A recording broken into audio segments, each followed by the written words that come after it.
Hi students, here I am with your history lesson number 3 and today we will be completing our syllabus. So I would like to discuss with you few points. We were learning in the previous classes characteristics of the Indus Valley civilization. So in that I had taught you town planning and lower town. Yesterday I had discussed with you lower town. In that we saw few points like residential buildings, then drainage system, dockyard. Then we learned about the administration, society, food and agriculture, domestication of animals and occupation of the Indus Valley people. That was the end of our class yesterday.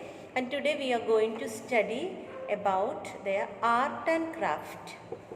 You know, of course, what is art and craft. So the Indus Valley people excelled in making images. They were very good. Excelled means they were very good in making images. Images, you understand, the statues, the murtis. Then utensils. Utensils means different varieties of pots. Then tools, weapons and brick buildings. So they were very good in making these things. Then next art and craft, the first thing we are going to study pottery. Number of pottery pieces and earthen seals have been discovered from various sites which prove that these people were skilled in making pottery on wheel. So you can see the pictures here, some pottery from Indus Valley. See how beautifully they have designed it. You can see here 3 varieties of pots over here, but they have decorated it very nicely. This shows that they were skilled in this field. Then metal work. The field of metal is among the keys of technologies mastered by the civilization. Metal usually we say gold, silver and copper or bronze. So goldsmith, silversmith and coppersmiths and bronzesmiths were specialized metal workers. So these are the metals. Which are the metals? Gold, silver, copper and bronze. Goldsmiths and silversmiths generally made beautiful ornaments and jewelry using gold. Of course we know that nowadays we do wear gold and silver items. Then gold and silver and precious stones. Some of the artists who made beads and amulets worked with clay, stone, bone, shell and ivory. Coppersmiths made utensils while bronzesmiths made tools, weapons as well as metal sculptures. So they were good artists and they used these metals to make varieties of ornaments, utensils, tools and weapons. Alright. Then weaving and spinning. Weaving, discovery of large number of spindles made of baked earth suggests that every family used spindles to spin cotton and woolen threads. So they made clothes out of wool and cotton. Okay. Then every house they used to make woolen and cotton dresses. Then seals. Seals are most important findings of the Indus Valley civilization. Seals, you can understand here, you can see the figures given here, seals. See difference, some seals from Indus Valley civilization. In this you can see the different figures of bull, see the figures of unicorn, then the figures of human beings. You can see this. These are known as seals. So as many as 2000 seals have been discovered from various Indus Valley sites. 2000 varieties of seals they have found. So by hearing the word seal, you have to understand different figures they made. Alright. Then clay, setite, terracotta, soapstone, copper, etc. bearing figures of animals such as unicorn, humped bull, goat, tiger, elephant. They made these seals, as I have shown you the picture early. Then seals are important source of information regarding socio-economic, cultural and religious life of the Indus Valley people. So by seeing this seal, we will come to know which type of life they lived, the socio-economic background of the people, then the cultural and religious life of the people. By seeing these seals, we will come to know. Then the recreation. What do you mean by recreation? Recreation means enjoyment. Recreation. We do recreate. So the Indus Valley people, they preferred more of indoor recreation than outdoor recreation. They preferred to be inside the home and they enjoyed their life. So instead of outdoor activities, Indus Valley people prefer to spend their time in indoor activities like dancing, singing, playing games like chess, dice, etc. So we do think that only these days we are playing the chess. No, even the Indus Valley people used to recreate, used to enjoy their life playing such type of games. You can see a tablet here showing a dancing girl. You can see here the picture of the seal of a dancing girl. So this shows that they do loved recreation. They prefer to have indoor recreation than outdoor recreation. Then the writings. Oh, okay, one more point I would like to add. The children mainly played with varieties of toys. These days also you can see a child of 5 years will have varieties and number of toys in his or her house. Similarly, they do the children of those days, they do prefer to play with the toys. Then writing. The Indus Valley people had developed art of writing in the form of pictographic script. Pictographic means picture. They used to convey their ideas and messages through their drawings than writing. Nowadays we do write, but their way of communication was more of pictographic. Through the medium of pictures, they used to convey the ideas. Then the religion. These people did not have any specialized religion.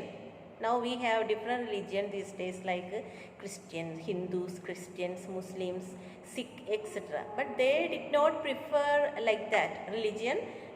However, they believed in female and male energies. Energy. They did not believe in God like that. They did not worship gods in temples, in church or in mosque. They did not go, but they do believed in the energies, male and female energies. And many discovered statues and seals bearing figures of Mother Goddess Shakti and pictures of Lord Shiva as Pashupati substantiate their belief in such energies. So we came to know that these people, as such, they did not worship God in temples or mosque or in churches, but they do believed in energies. Then the next point, trade. So these people carried on trades with India and countries of West Asia like Mesopotamia. Mesopotamia is in Iraq, and Persia, that's in Iran, and Oman. And these countries, with these countries, they used to do trading. They used to send jewelry, cotton and pottery produced by them to Western Europe in exchange of tin, copper and precious stones. So that barter system was there. Barter system means exchange of goods. We give some goods and in exchange they give us some other things. Lothal was the main dockyard where different Persian goods, gold beads and potteries have been found. So Lothal, it is in Gujarat. Dockyard, I explained you yesterday. Dockyard means where the ships come and go, the port. Okay. So in that they used to get different items from different countries like gold beads. Gold beads means gold ka moti. Okay. And potyards have been found. Potyards means different varieties of utensils. It is made of different metals, made of animal horns like that, then the tins, copper like that, potteries have been found. Gold was obtained from South India while copper, tin and silver were imported from West Asian countries. So we came to know from these points that they were very good in business. So they were best in business. They used to give their own goods which they used to produce in their home, in their own houses or in their places, and in exchange they used to get things from other countries. Then the last point I would like to discuss with you is in this transport. The Indus Valley people were familiar with both type of transport. Which are the both type of transport I mean by that? Water transport and land transport. They were good in water transport and land transport. Many terracotta models of bullock carts have been found in this valley. This shows that bullock carts were a popular means of land transport. So they mainly used bullock cart for the land transport. Then the last point is decline of Indus Valley civilization. The downfall of Indus Valley civilization. What was the reasons for behind the downfall of the Indus Valley civilization? Civilization remain unclear. We do not know how there was a downfall. The reasons are not clear, but some reasons are mentioned here. So I would like to discuss with you that points.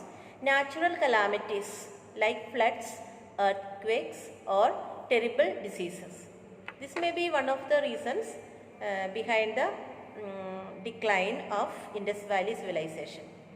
Flood, earthquake or terrible diseases. Second is maybe these cities were attacked and destroyed by the Aryans. And the Aryans who arrived from South Asia, Southeast Europe basically lived in villages and knew nothing about the cities. So one of the reasons may be this. Then next point, both natural and man-made causes seem to be responsible for the decline of the civilization. Natural and man-made causes. Natural cause means like earthquake, flood, etc. and man-made means like war, something like that. So natural, both man-made and natural causes seem to be responsible for the decline of the civilization. And the river changing its course also resulted in the formation of the barren land. River changing its course. What is river changing its course? Means the river changed its flow from this area to other areas. That also resulted in the formation of the barren land. We learned in the beginning of the lesson that most of the people settled near the river. Why? The land was fertile. Then the second reason I told you that they could transport their goods. Then the third reason, they were protected from the enemies. So these were the reasons they settled near the river. But the river changing its course also resulted in the formation of barren land. So the river totally became barren, empty. There was no water. So this also resulted in the decline of Indus Valley civilization. And the last point is, many scholars that droughts and a decline in trade with Egypt and Mesopotamia caused the collapse of the Indus Valley civilization. So in the trade also they failed to do trading with these people, and that was also the cause of decline of the Indus Valley civilization. and the main reasons it's unclear for us. So the reasons mentioned here in the book I just explained to you, and with this I have completed the lesson number 3. I will send the PDF either today or tomorrow. Thank you dear students for watching and listening me. Thank you. Bye bye.